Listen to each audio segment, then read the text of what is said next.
Hello, everybody. Welcome to the Thursday live stream. I'm going to do something that I usually do not do, which is not really a smart decision. I'm going to be talking about politics because over the last 24 hours, it just seems like it's the elephant in the room, so I have to talk about what's going on.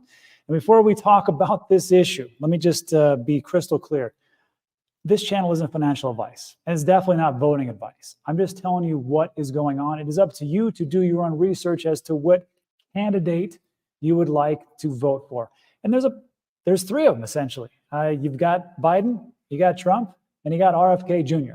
So it's not like this, you have to go in a certain direction. I'm just telling you what's happening behind the scenes. So today, if you missed it, we did had a good show with me, Ben, Nick from Coin Bureau, and we went over on the NFA live over on Ben's channel. Real good stuff, mostly about macro, the different narratives in 2025, and then also, of course, talking about minivans. So you can check that out. There's a link in the description. So here's where everything devolves and comes into.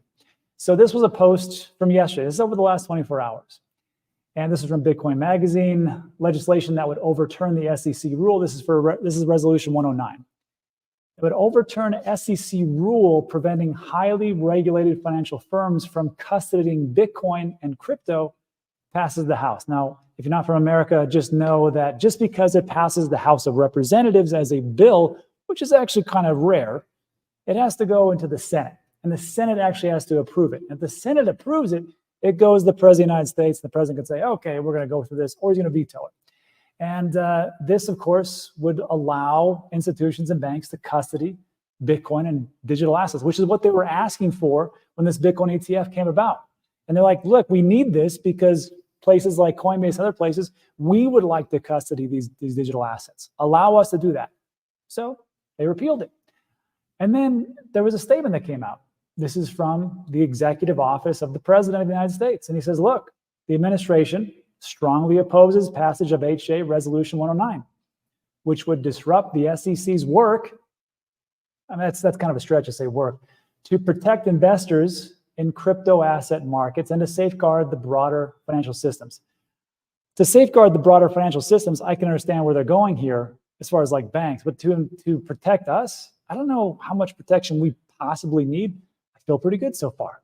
I think I can understand these things. I'm not an ignoramus, but this is the administration's policy. Like, look, since this goes through, if it comes to this desk, we're going to veto it. So sorry for all that work. And again, not telling you who to vote for. I'm just saying.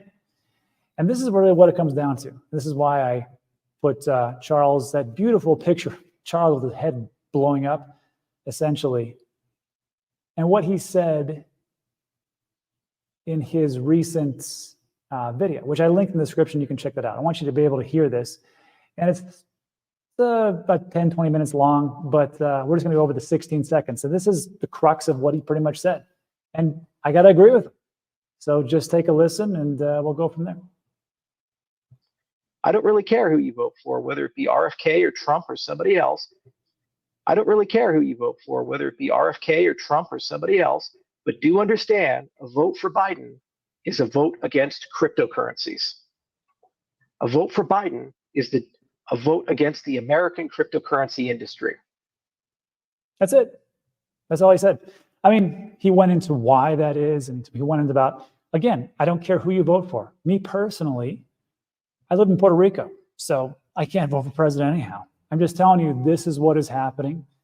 And a vote over here, potentially, it could be a vote against crypto and digital assets. And of course, people say, well, I absolutely despise the other candidate.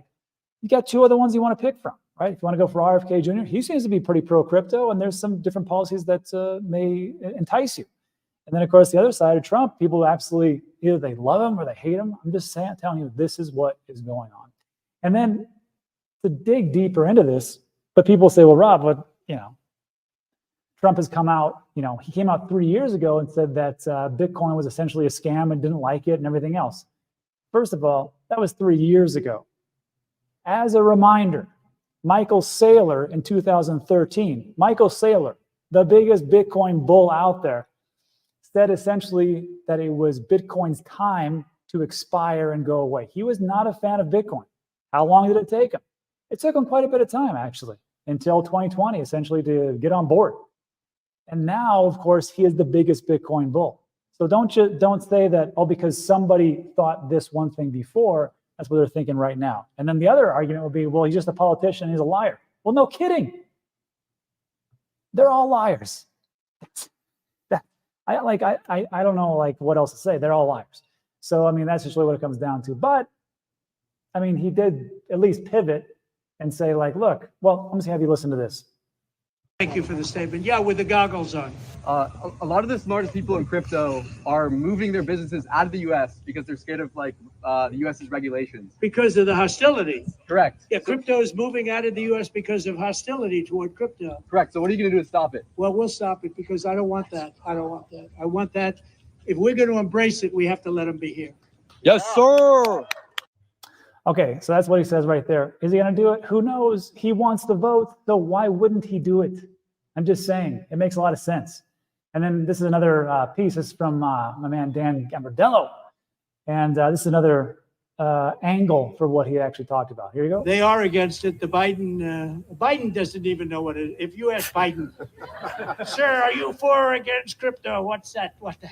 Get me off the stage. You say, get me off the stage. No, he has no idea. But look, Gensler is very much against it. The Democrats are very much against it. And I say this, a lot of people are very much for it. Probably a lot of the people in this group. Yeah, so I mean, that's it. And then of course this came out, but there's a flip side to everything, right? I can't just give you this one side and not tell you the flip. And the flip side is Anthony Scaramucci. If there is anybody out there who is not a fan of Donald Trump, it would be Anthony Scaramucci. Let me bring this up so you can actually see it. And this would be right here. And the Mooch said it very wisely. He goes, I'm not sure why the Biden administration wants this self-inflicted wound. I can't figure it out either. Can someone explain why they are ceding this ground to Trump? There is a lot at stake here, and single-issue voters could decide the election. Now, that may be true. And of course, it's up to you to decide, like, is this somebody for me if you are, a U.S. citizen and can actually vote in this presidential election?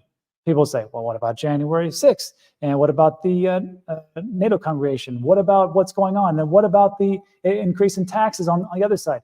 Look, I'm not here to sway anybody's opinion. I'm just telling you, these are the facts. And I don't see Biden pivoting anytime soon, and definitely not Gary Gensler. Anyhow, let me know what you think about that in the comments section. I'm pretty sure that will be a hot topic. But let's move on, shall we? Because time is ticking. And time is ticking, and I kind of we were talking about this today on NFA Live about what is the next catalyst? What is the next catalyst that pushes us forward? And there's a great website called 99bitcoins.com. And we talked about narratives. And of course, we just got past the halving. We had a nice big push. I think Bitcoin hit around 73,000. Altcoin market is up. I think we're at 2.4 trillion now. Bitcoin could be at 62, probably dropping a little bit more. But I was taking a look at all these things about what could be the next catalyst. And this is going back into the beginning of 2020, before coronavirus. And, we were going into the halving itself. Looks like there was positive things, like India Supreme Court lifts the ban on Bitcoin. And of course, the coronavirus came in. Bitcoin loses half its value in the 2-day purge. And as we get into, I think it was around May 12th, correct me in the comment section, of when we actually had the halving in 2020. Third Bitcoin halving, yeah, somewhere around there. Bitcoin miners in China ordered to shut down on May 25th. 91 million from Russia Bitcoin exchange extorted. Researchers exposed flaw in Bitcoin wallets. It's pretty negative, and that's why we kind of went sideways, maybe. Twitter accounts hacked. But then we get some good news. Look at this one back in, what the heck? July 2020. U.S. regulator greenlights banks for cryptocurrency custody services. They must have overturned that. MicroStrategy buys 21,000 Bitcoin. Okay, now that's a positive one. U.S. seizes Bitcoin. Happens all the time. Someone lost 16 million in Bitcoin. KuCoin exchange hacked. Of course, you can see as things go down. But the narratives were looking pretty good. OKX suspends. Then PayPal allows Bitcoin and crypto spending. And we had Tesla actually accepting Bitcoin. And it was all these narratives that look pretty good. But out of all these different things that happened, I think the biggest thing that actually happened, and this is what we're always talking about, liquidity. And it really comes down to the macro factors. This is the M2 money supply. What do you notice? This is going back to 2018. And what I overlay here is on the blue line that is the total market cap for cryptocurrencies and digital assets, including Bitcoin. And you can see as the money supply increases, as the Fed and the Treasury turn on their printers, what do we see?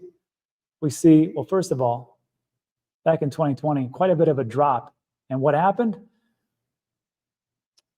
Printer goes burr, and what happens? Exponential volume goes up and goes up. So all the good things that we have, maybe it's just as simple as that, as it's just excess liquidity in the market. And as we kind of go sideways, we have a little bit of a drop off. And then, of course, as it decreases, so does the price of the total market cap. But one thing to note here, though, is that as we've gone sideways, we still have gone up. So it is interesting that there is actual liquidity, but I still think the macro factors are a big piece. And I'll leave it off with this. Ben just put this out. The Atlanta Fed is now projecting that the Q2 of 2024 real GDP to be 4.2%, which I found fascinating because Q1 we were at 3.3%, meaning that our economy is growing at a nice click. And I found this interesting that the Atlanta Fed this is the projection coming out. So there is it looks like there is no visibility of any recession. Everything is growing. GDP is off to the races. Looks fantastic. And it's amazing that it's in a presidential election year. But I want to direct you to this video. This is from George Gammon, Rebel Capitalist. He talks about Warren Buffett is now the bearish he's ever been. And he takes a look at a lot of macro factors in this video. And it's very short, like 17 minutes. I linked that in the description. And I want you to make the judgment call for yourself to see if we are in the right place at the right time with the macro events. To me, I'm just going to leave it up to you. And that's it for today. I've done enough assumptions. We'll just go that way. So look, if you like today's video, give it a thumbs up. Consider subscribing. Everything we talk about is time sensitive.